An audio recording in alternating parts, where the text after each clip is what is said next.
In this episode, we are exploring the exposition underground, utilities, services, foundations, and a few extras along the way. A monumental undertaking to build out this entire exposition and the infrastructure to support it. So, thank you for joining me, and welcome to another exploration of the Columbian Exposition of 1893. Let's begin with an article from The Star, Reynoldsville, Pennsylvania, May 17th, 1893. It reads as follows. It must be understood that the exposition is a city with a complete government. There are over 50,000 exhibitors, and 2 persons for each interest represented would give a fixed population of 100,000. There are well-organized and equipped police and fire departments. The Columbian Guard is an independent body of police numbering in the neighborhood of 2,000 men, largely made up of ex-soldiers.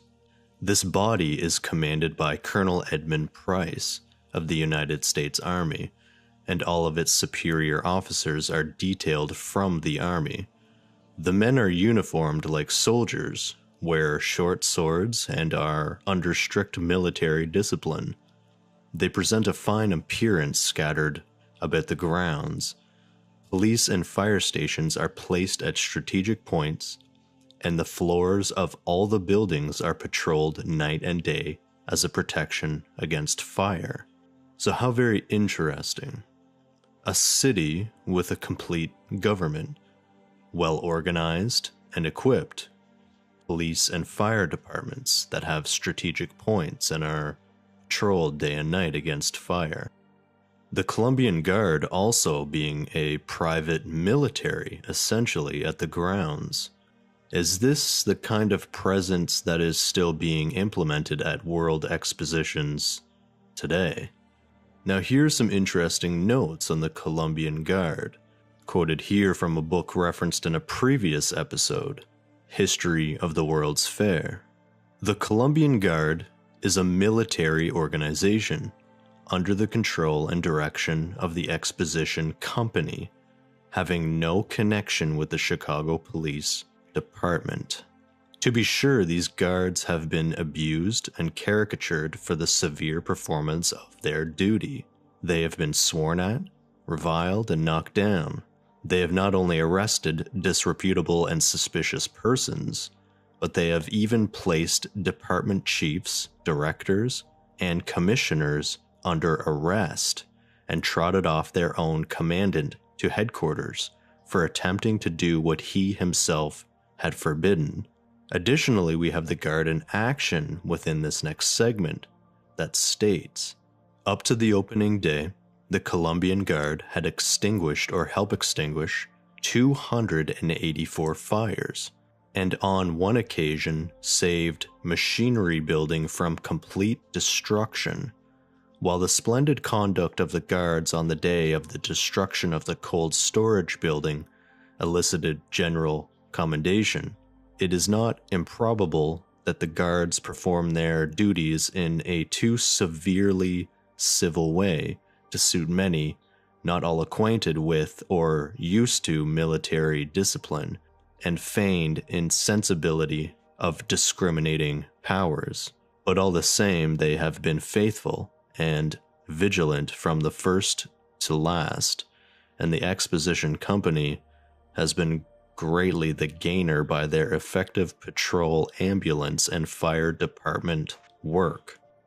Overall, we have documents indicating a city with its own governance, police, fire, medical, and private military under the control of the Exposition Company, not to mention the absolute non-stop pyromaniacs at this event. 284 fires seems excessive, yet it is something we cannot dispute. It is simply an interesting piece of information within this section. The infrastructure for the services must have been immense, and was indicated in the very last section of the previous episode. While Jackson Park was being excavated, all services were being laid in underground subways or service tunnels that were custom built to run beneath the exposition itself. A truly incredible feat to undertake for this event.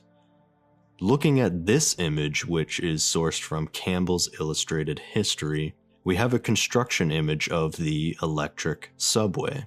It appears to be a photograph, and we do not have a real indication of location. Some curious aspects to point out before moving on. The building on the left. What stage of construction would this be? We have missing windows, which appear completely random, not as if they are systematically working in any sequential order to install them at all. Additionally, the coloring is all over the place. We have sections that are discolored that rise up many meters on the walls and sections on the pillars. It's almost backwards in terms of finishing from top to bottom. And is that a clue as to what type of photograph or image this is? Is this construction or destruction? Why are there ladders placed against pillars? It seems like an incredibly foolish way to work on a rounded surface. This clearly looks unfinished, and if this was under construction, why is there no scaffolding or any indication of this building being worked on? We do see piles of wood nearby, however, that seems to be designated for this electrical subway. Something that is curious in the development of this intricate underground set of systems that includes power, gas, water, drainage, and sewage is that we have images that show many telephone poles that are installed around almost completed buildings. In the initial stages of construction, it would seem advantageous to have telephone poles potentially to aid in powering the construction process, whatever that may mean. Do we have any indications of these lines running into a service corridor that would go underground? Some sort of maintenance box that would be accessible in each building at multiple points? Why would these large poles still be in place around almost completed buildings? Are they running power to other areas of the park? Potentially something to consider. Additionally, digging down at least 6 feet into what has repeatedly been described as a marshy wasteland with ridgy sandbars, these corridors must have been strategically placed in order to be impermeable. How did they keep these sections clear of any leaks? What types of supports were used to ensure these did not cave in or buckle under the pressure of dirt or possible pedestrian traffic? Maybe we can get a better look with the next few images from the Ryerson and Burnham archives. This collection being part of a massive catalog that will be essential to this exploration moving forward. This is an image of the supposed underground services within the grounds. It is merely labeled as subway piping near 1000 HP. Unsure if that has any significance, and really unsure if this is representing anything at this event. Maybe some aspects to consider with this image. Does this service work appear new? The image is dated to 1893, so these should be immaculate. Is that what is represented here? Let's check out another one here. This image is dated for 1893 and does not have any notes other than the title of the image, which is World's Columbian Exposition, Electrical Subway. So what can we decipher? It is clearly a long corridor judging by the lighting hanging from the ceiling, which would be expected as this event covers several hundred acres of land. This appears to be primarily electrical in nature. On either side, we have maybe wood beams that are vertical, which might show some weathering or look a bit beat up. Now, if you were building this subway, using damaged pieces would be the best option. No one will see them. They are merely for support. So, is that what we are looking at here? Rough cut beams with some damaged sides? Or are we looking at more weathered material? Additionally, we have individual lines or even sections of this electrical wiring that appear to be unused. Some of these glass elements are different in size. Is this on purpose, or for a specific voltage, specific lines? Let's move on and take a look at our final image and then review some aspects of what these scenes depict in general. This image is from 1893 and is labeled Power Plant Subway, most likely under machinery building. Interesting how the location of these images is unknown. What we can decipher is that this indeed appears like a larger station, or section rather, of the corridor that was shown in the earlier image of construction. One difference being that the photo showing the construction clearly indicates that there is a floor. It is a corridor entirely made out of wood. Yet this image shows the opposite. This appears to be just dirt. Is it possible that they could not build all corridors as shown in the time frame? Again, possible, but unlikely, as it would become an issue of safety and overall operation of the fair, in my opinion. We also have some additional pipes running horizontally in the frame that run overhead of anyone walking down here. Unsure of what those may be. Now check this main line or pipe here. This image is supposed to be taken at the beginning of this event. All of these services and materials should be fresh, newly minted and ready for installation and usage. Yet look at the weathering on this line.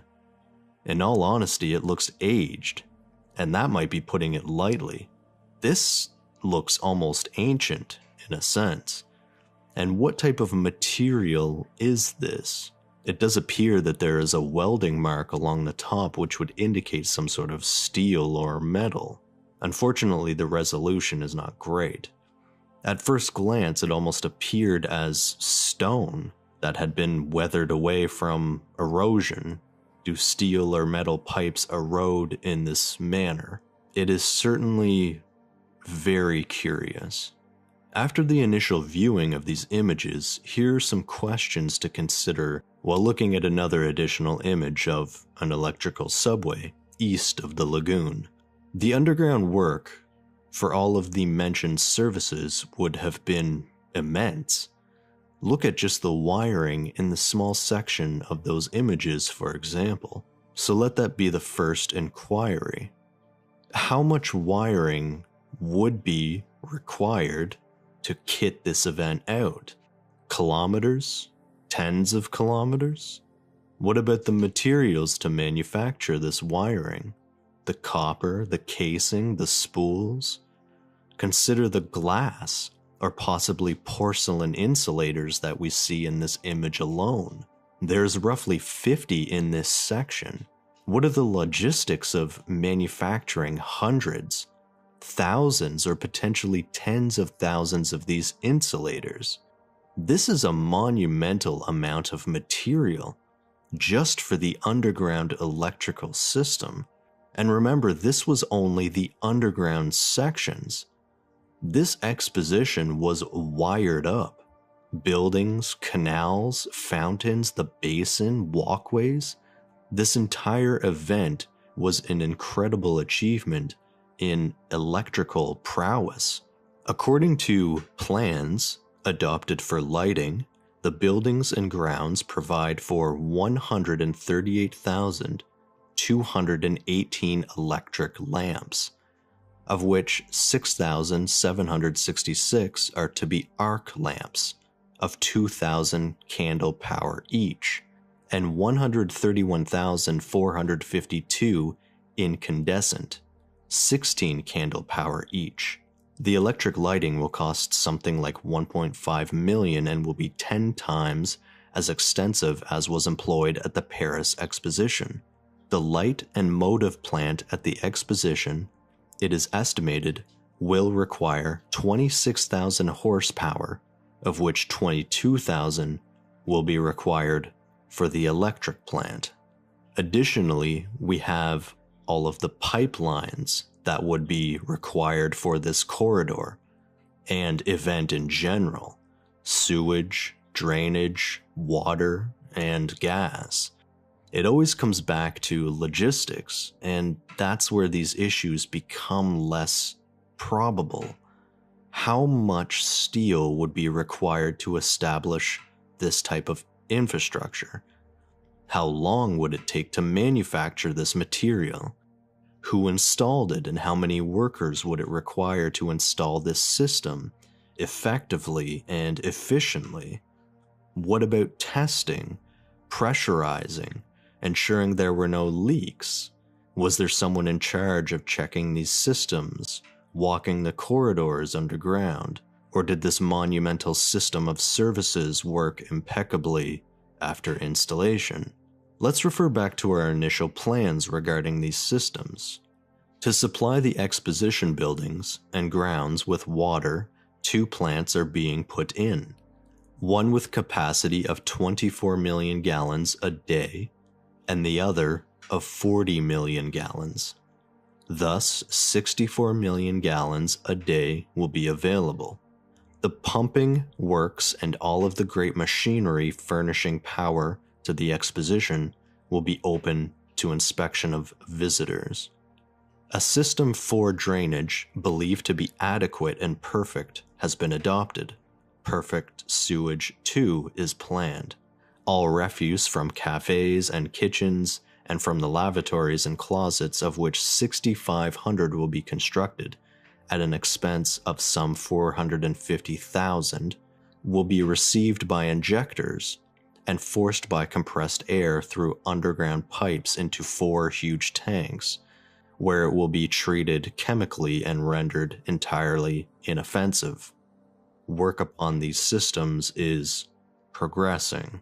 Some incredible numbers to consider here: 6,500 areas to potentially plumb, which will be an essential service that has tens of millions of gallons flowing through it every day. Let's view some images that depict the machinery required to accomplish this task. As mentioned, all of this technology was on display or open for public consumption, allowing visitors to view and peruse the various equipment used throughout the exposition. We begin here with a supposed construction image, this one labeled as the Alice engine, with an additional note that reads machinery building, boilers, Arnold view, unknown. Arnold being the photographer, yet the term unknown just casually thrown in there at the end. Will we come across any other unknown imagery? Foreshadowing. So this is apparently boilers that are being installed within the machinery building. First detail that is not in the image, but the actual dating, is unknown. It is labeled as ND, which may mean not disclosed, not dated, not decided. That is unknown, at least to myself.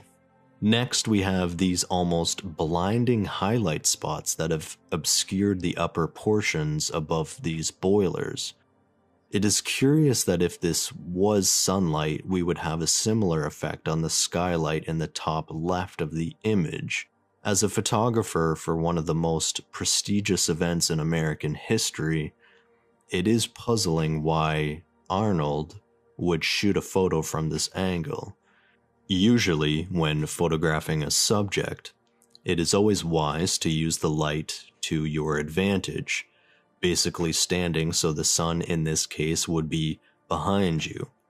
Now, this may be problematic as we may not get the intended subject we wanted by adjusting for light, and that could be the case for this image. Overall, these spots seem overly bright and blown out. Next was this placement of these two valves on the floor.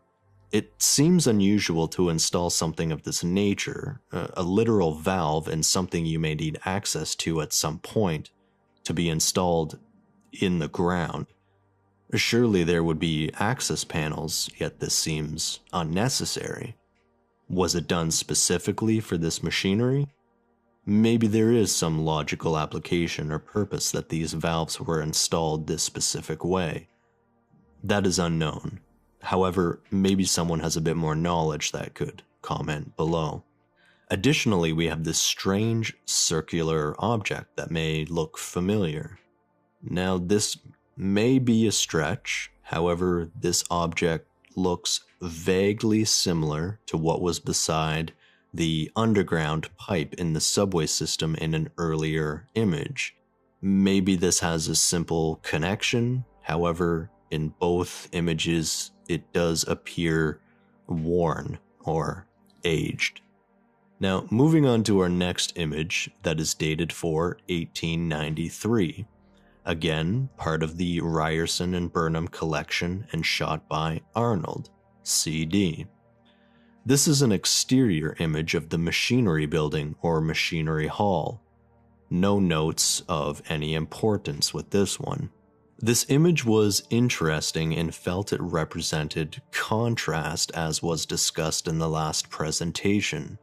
Nothing with the composition of the image itself, rather the buildings.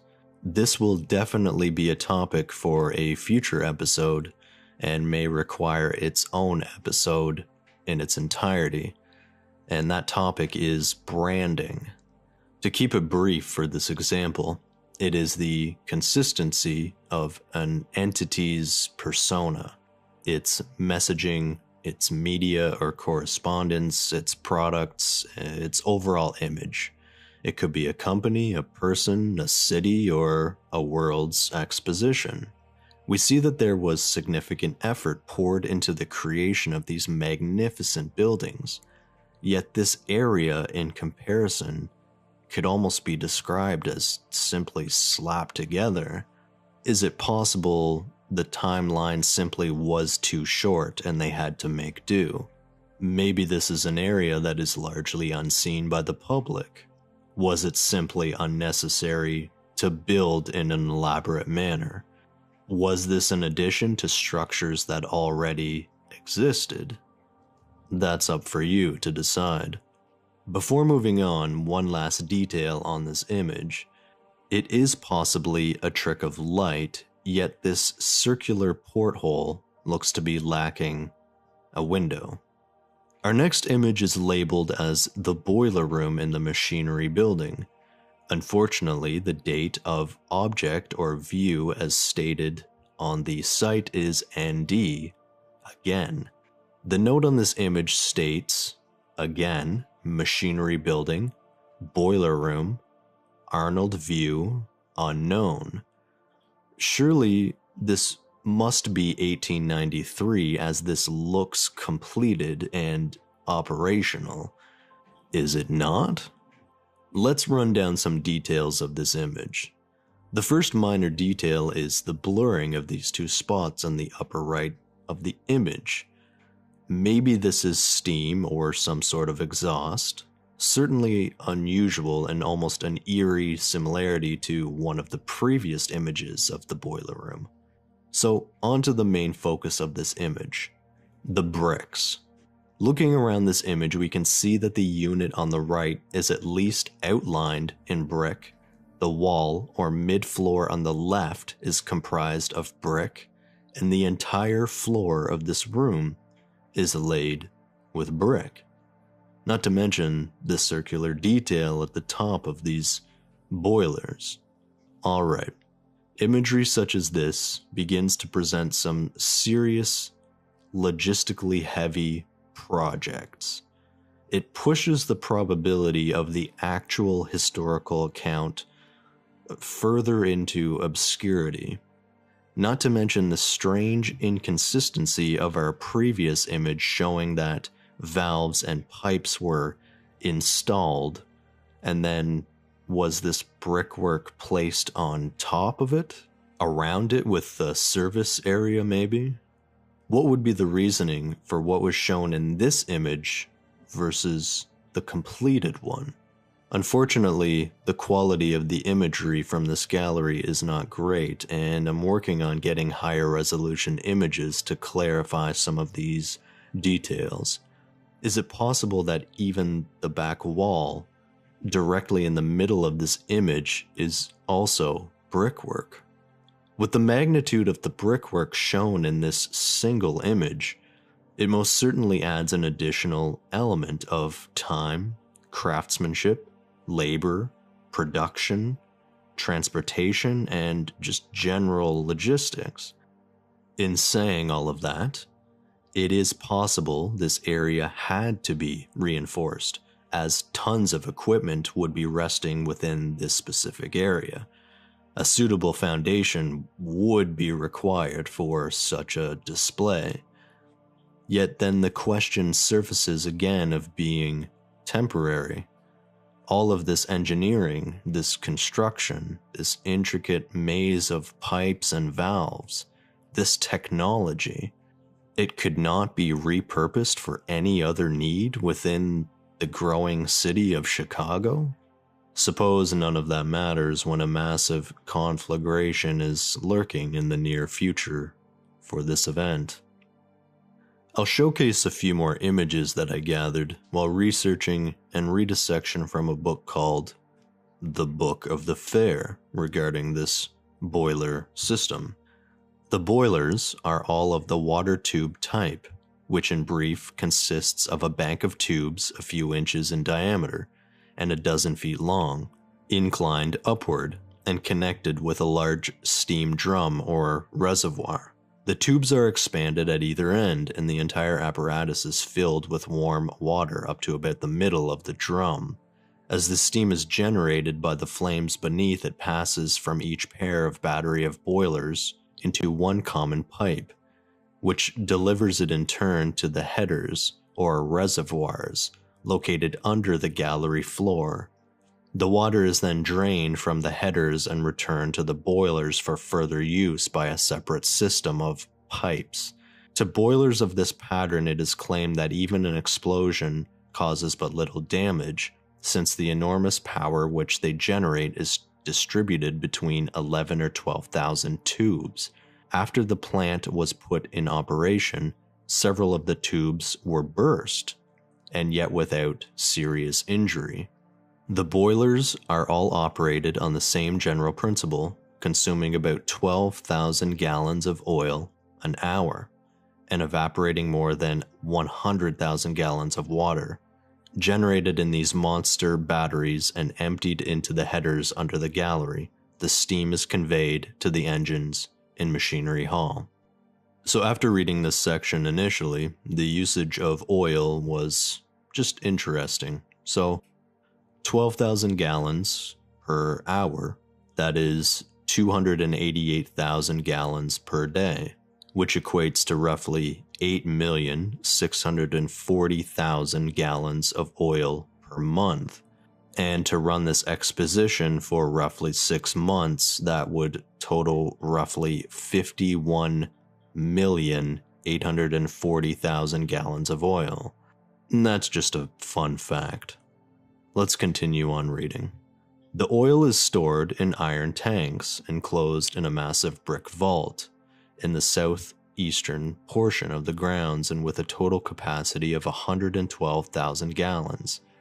This subterranean reservoir is in 6 compartments, each twice the size of the tanks, and thus is avoided or minimized the danger of explosion should the grounds be swept by fire. That would certainly be unfortunate if the grounds were swept by fire. After reading through much of this section regarding the powering and fueling of the exposition, there was this sentence that explained a question raised earlier in the presentation. Looking at this construction image, it was strange how these pipes and valves were in the ground. We have here some confirmation or at least clarification as to why this was done. It reads as follows. The main lines of supply pipes are enclosed in a heavy wooden box covered by removable cast iron plates, with branches leading to the boilers which furnish power for several groups of engines, presently to be described. Now, looking back at the second image that was shown, we can clearly see this section of supposed wood that would have been covered by steel plates. Next, we have an image from the publication called The Photographic World's Fair in Midway Plaisance.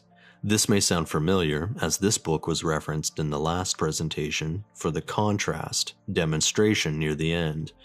It was also the same book that threw shade on other publishers for not providing credible perspectives, then continuing to boast that their book was a better representation of the event.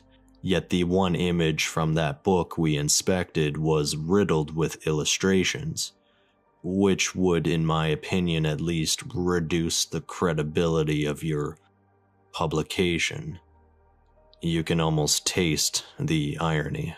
Moving on, this image is representing the boiler room, and despite the illustrated people, the clear highlights on the boilers, the illustrated flags, the illustrated ribbons, the highlights on the machinery, the highlights on the pipes, the distorted flooring, which we now know as brickwork, the grainy background, and overall horrendous quality of this image, we read the caption below.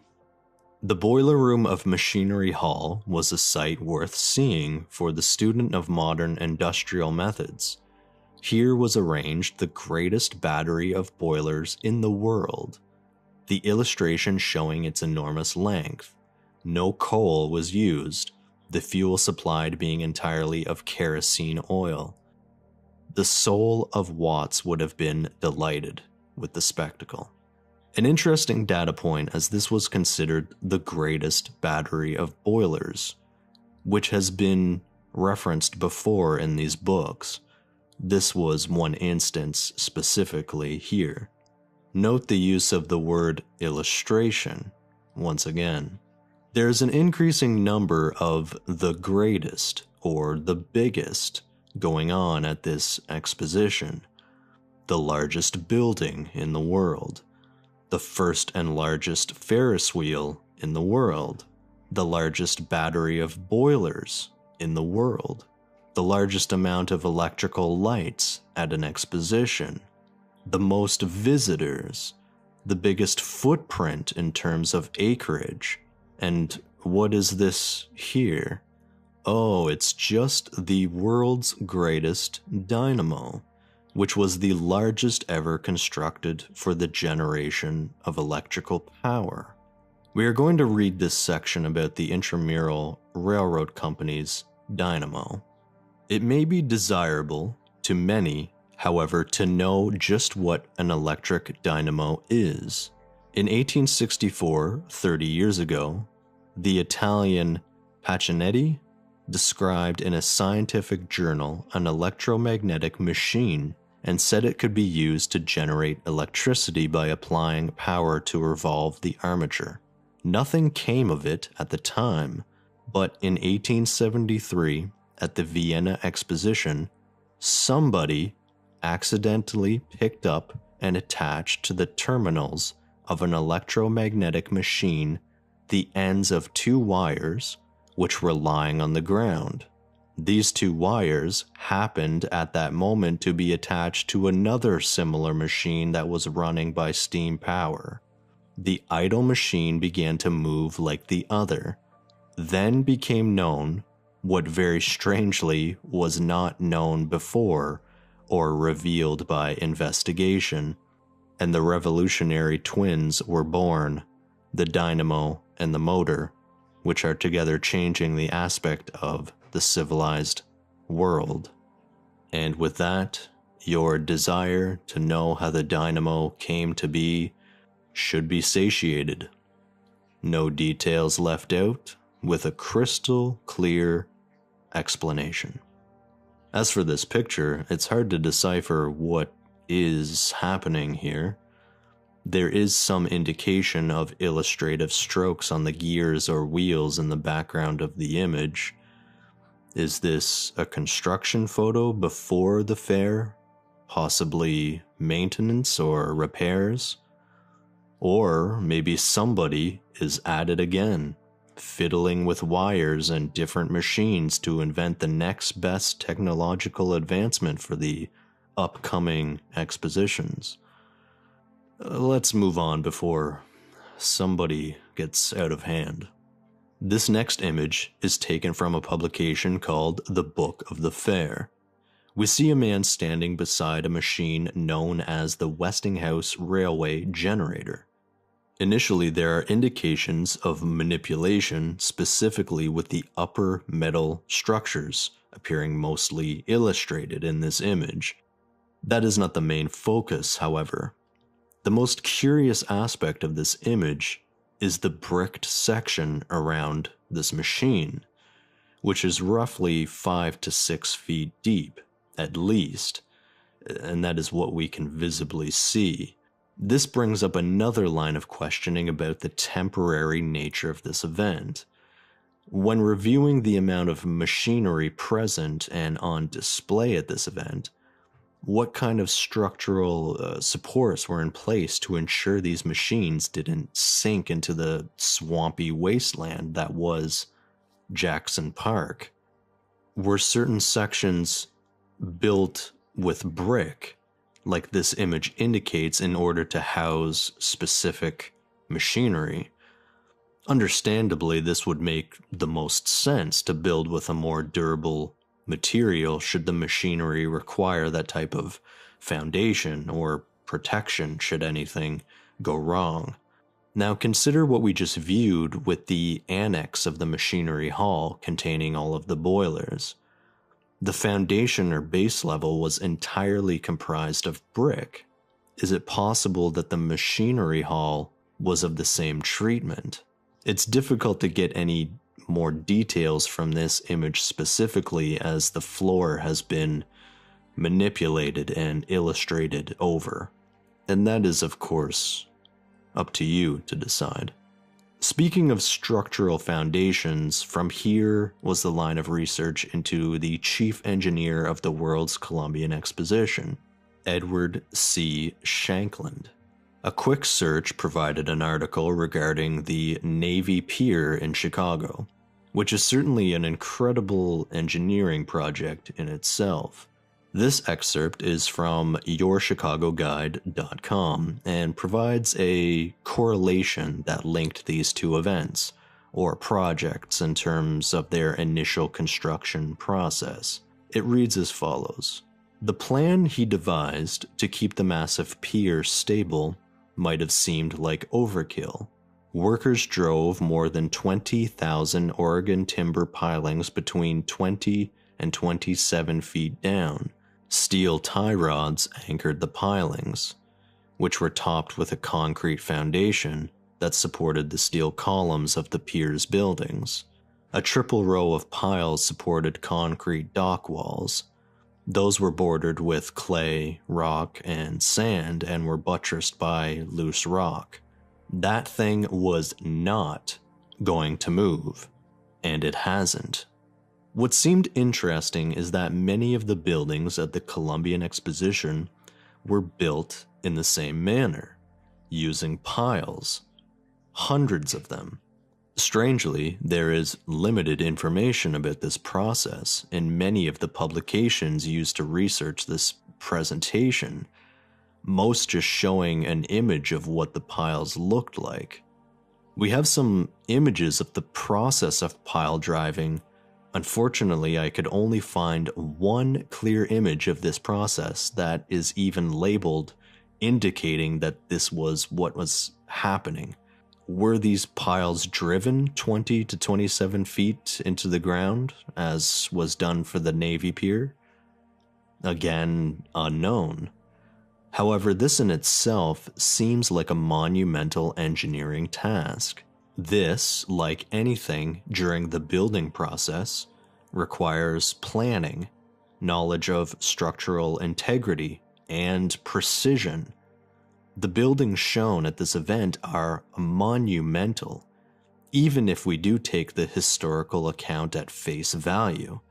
This process would have been laborious, and the material, being wood, is another logistical aspect that seems to be glossed over in these initial stages.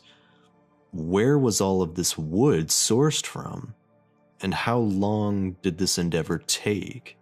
Unfortunately, there was no mention thus far as to how many piles were driven, or any in-depth detail of the project in general.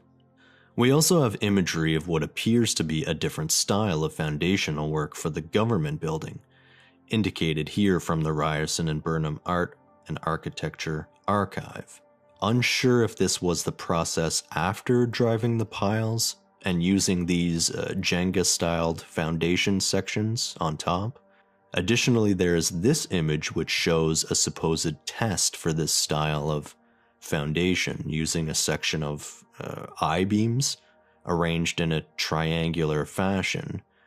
It does state on the image that this is for the same building, being the government building.